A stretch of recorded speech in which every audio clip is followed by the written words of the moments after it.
Hello there. If you're watching this video, it's very likely that you just recently purchased a Sony wireless speaker.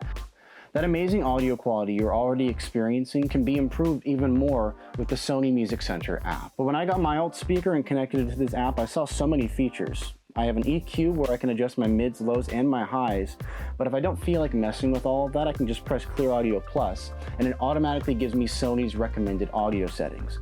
I can adjust my lights to make them different colors, different themes. I can also adjust my power options to where I often forget to turn off my Bluetooth speaker, so it'll automatically turn off my Bluetooth speaker after 15 minutes and put me into stamina mode at a certain battery level.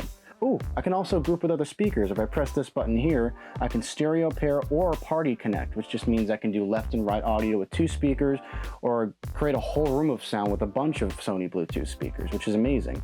This app has everything you could ever need for a great audio experience in one place. Try it out.